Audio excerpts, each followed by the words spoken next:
Congress party की तरफ से आज एक बार फिर ऑनरेबल काउंसिलर एडवोकेट यात्सो जी और गुरमीत जी के साथ मैं आपके सामने फिर एक बार हाजिर हुआ हूँ एक बहुत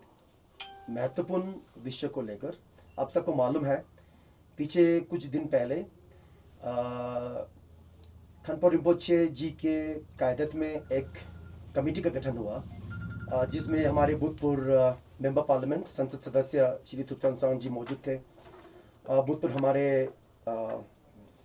मिनिस्टर श्री नवाजुद्दीन जोरा जी, भूतपूर्व मेंबर लेजिस्लेटिव काउंसिल श्री सिरिंदोरजे लागुक जी उसके अंदर मौजूद थे। तो उन चार जो एक कदावर जो हमारे लद्दाख के लीडर रहे हैं, उन्होंने एक संदेश दिया पूरे लद्दाख खित्ते को, लद्दाख की जनता को, लद्दाख की आवाम को, कि जिस तरह से लद्दाख में अनुच्छेद 370 हटाकर 35 से हटाकर लद्दाख को अलग से एक यूनियन टेरिटरी का दर्जा दिया गया, और जिस तरह से इस यूटी प्रशासन को लद्दाख के लोगों के हित को मद्देनजर रखते हुए, लोगों की भावनाओं को समझकर, लोग क्या चाहते हैं, ज़मीनी हकीकत क्या है और लोगों की उम्मीदें क्या है, लोगों की अपेक्षाएं क्या है, उन सारी बातों को सामने रखकर उन्होंने ये फैसला किया कि अब लद्दाख आगे अगर बढ़ेगा तो तब तक आगे बढ़ नहीं पाएगा जब तक लद्दाख को भारत के संविधान के अंदर 6वां शेड्यूल लद्दाख को दिया नहीं जाएगा। जो 6th शेड्यूल है लद्दाख भारत के संविधान के, वो ऐसा एक प्रावधान है, ऐसा एक समाधान है जिसके अंदर जो ट्राइबल कम्युनिटी को प्रोटेक्शन की बात हो, उनकी ज़मीन को बचाने की बात हो, नौकरियों को बचाने की बात हो, कारोबार को बचाने की बात हो और पर्यावरण को बचाने की बात हो, art and culture, tradition, cultural values, customary laws, इन सब को बचाने की बात हो, वो जो प्रावधान में आपको जो मिलेगा वो सोल्यूशन है भारत के संविधान के अंदर 6ठे शेड्यूल में। आप सबको मालूम है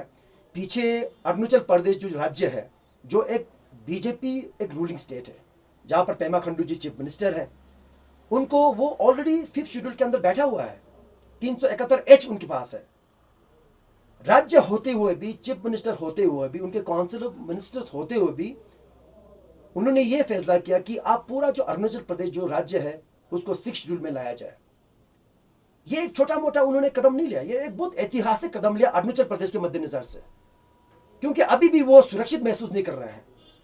जमीन जो है, जमीन का जो हक है, जमीन का जो ऑनरशिप है, वो अभी भी उनके पास नहीं है, राज्य होते हुए भी, 5th शेड्यूल होते हुए भी। तो हमें अरुणाचल प्रदेश से सबक सीखकर जो ये घोषणा हुआ अभी पीछे टिक्से के अंदर, ये एक ऐतिहासिक कदम है मैं समझता हूँ लद्दाख के लिए, और लद्दाख के बच्चों की भविष्य को बचाने के लिए, लद्दाख की आने वाला लद्दाख जैसा है उसको रखने के लिए ये एक बहुत महत्वपूर्ण एक ऐतिहासिक उन्होंने कदम लिया। कांग्रेस पार्टी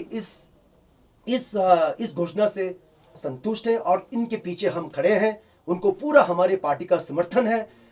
जब कभी भी आने वाले दिनों में कोई भी यहाँ पर मुहिम चलेगा 6th शेड्यूल के बारे में चिल्लाने के लिए, 6th शेड्यूल की मांग को आगे रखने के लिए, केंद्र सरकार के सामने रखने के लिए, अन्य हमारे जो भारत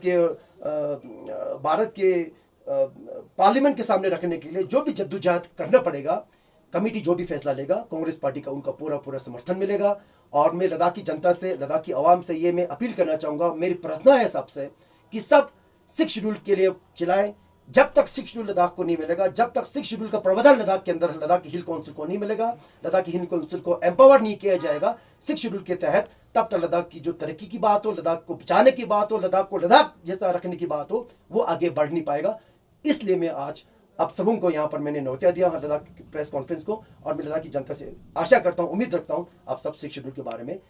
चिल्लाएंगे और इस कमेटी के पीछे सब खड़े हो जाएंगे। सबको बहुत बहुत धन्यवाद। नमस्कार। समाला जुले।